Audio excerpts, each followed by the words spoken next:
Hello dear students, माँ classes के online platform पर आप सभी का स्वागत है। लास्ट क्लास जो अपलोड की हुई है उसके अंतर्गत देखा आपने महत्वपूर्ण रासायनिक सूत्र, उसी के आगे जो रासायनिक सूत्र अपने क्लास को चलते हुए कोई टेक्निकल प्रॉब्लम हो गई थी। अब वापस नेक्स्ट आपको बताता हूँ मैं कि किस प्रकार से अपने पढ़ा था महत्वपूर्ण सूत्र।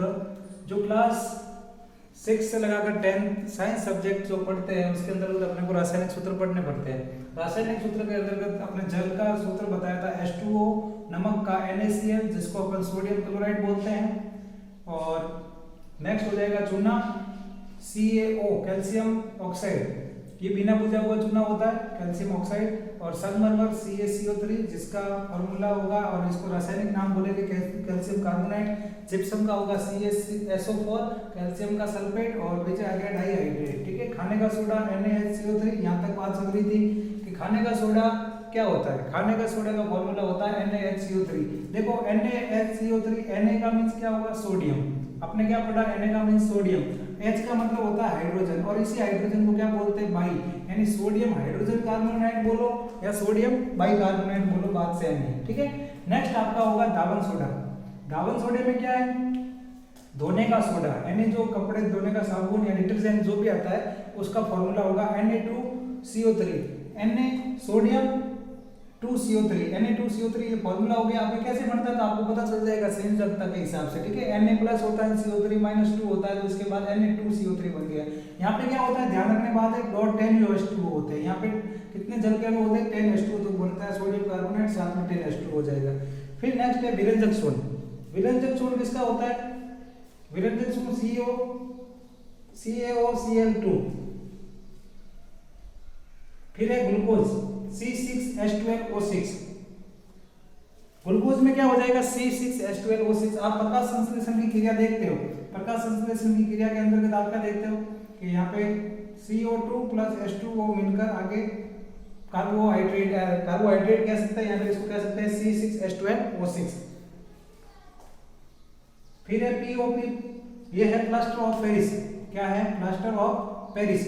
ये होता है 1/2 H2O अर्धहाइड्रेट। क्या होता है, 1/2 अर्धहाइड्रेट। ये तो है अपने फॉर्मूले। अब आप इन फॉर्मूलों के अलावा भी ये नहीं है कि साइंस के अंतर्गत इतने ही फॉर्मूले हैं, फॉर्मूले खूब होते हैं, पर उसके लिए आपको क्या करना पड़ेगा, एक तो आपको पहला पॉइंट है तत्व एवं प्रतीक याद करना है। जितने आप तत्व एवं प्रतीक क्रम से याद करोगे, नॉर्मल आपको भले 6 क्लास में हो, 7th में हो, 8th में हो, जिस भी क्लास में हो आप, ठीक है, 9th और 10th, इस क्लास तक आपको अपने क्लास के हिसाब से, जैसे 10th में पढ़ता है तो मैंने पहले भी आपको उस पिछली अपने क्लास अपलोड की हुई है, उसमें तत्व एवं प्रतीक अलग से पढ़ाया हुआ है। ठीक है, तो उस एलिमेंट्स एंड सिंबल को आपको किस प्रकार से पढ़ना है कि यहाँ पे इन क्लास को कम से कम 30 तक, इन तीनों क्लासों को 20-25 तो तत्व एवं प्रतीक याद करने हैं। फिर उसके बाद उसकी संयोजकता। संयोजकता कैसे याद होगी आपको, जब आपको तत्व का परमाणु क्रमांक याद होगा, फिर उसके बाद आपको पता चलेगा कि ये धनायन है या ऋणायन है, यानी इलेक्ट्रॉन को त्यागता है या इलेक्ट्रॉन को ग्रहण करता है। जो इलेक्ट्रॉन को त्यागता है वो धनायन होता है, जो इलेक्ट्रॉन को ग्रहण लेता है वो कैसा होता है, ऋणायन होता है। ठीक है, तो इलेक्ट्रॉन को त्यागने वाला धनायन, इलेक्ट्रॉन को ग्रहण करने वाला ऋणायन। ये दो प्रकार से आपको याद करना पड़ेगा। किसी की +2 संयोजकता होगी, किसी की -2 होगी, किसी की +3 होगी, किसी की -3 होगी, इस प्रकार से याद करना आपको।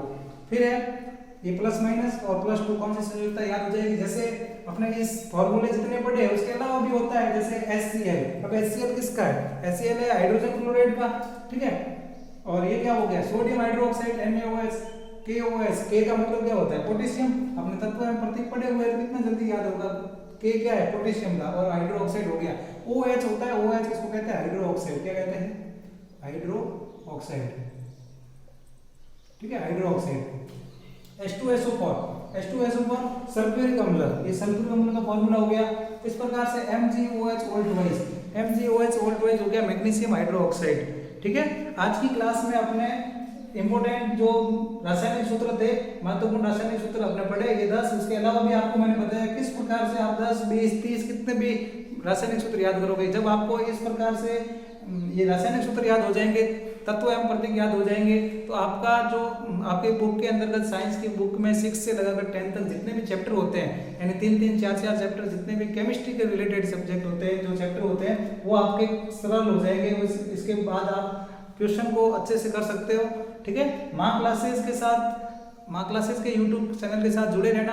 आपका अगर आपको क्लास अच्छी लगती है लाइक करें, शेयर करें और इस चीज को नोट करना अपने नोटबुक में, ये सबसे मेन इंपॉर्टेंट बात है। अगर आप नोट नहीं करते हो, इस चीज को देखते हो तो फिर आपके मेमोरी पावर ज्यादा नहीं रहेगा। क्यों? क्योंकि ये चीज आप बार बार रिवाइज कर सकते हो। एक बार आपने क्लास देखी, उसके बाद दूसरी बार देख के उसको नोट करो। नोट करने के बाद आप उस सब्जेक्ट को, उस टॉपिक को बार बार रिवीजन कर सकते हो। अगर आपको क्लास बढ़िया लगती है तो आप कमेंट के माध्यम से भी मुझे बता सकते हो, ताकि मेरा भी हौसला बुलंद हो सकता है। इसमें मुझे लगता है कि हाँ, स्टूडेंट का कुछ बेनिफिट हो रहा है और कोई देख भी रहा है जिससे उनको बेनिफिट हो रहा है। ठीक है, अभी मैं साइड में होता हूँ, आप इसका स्क्रीनशॉट भी ले सकते हैं और स्क्रीनशॉट लेने के बाद अपनी चीज नोट कर सकते हैं। थैंक यू, माँ क्लासेस के साथ ऐसे ही बने रहें।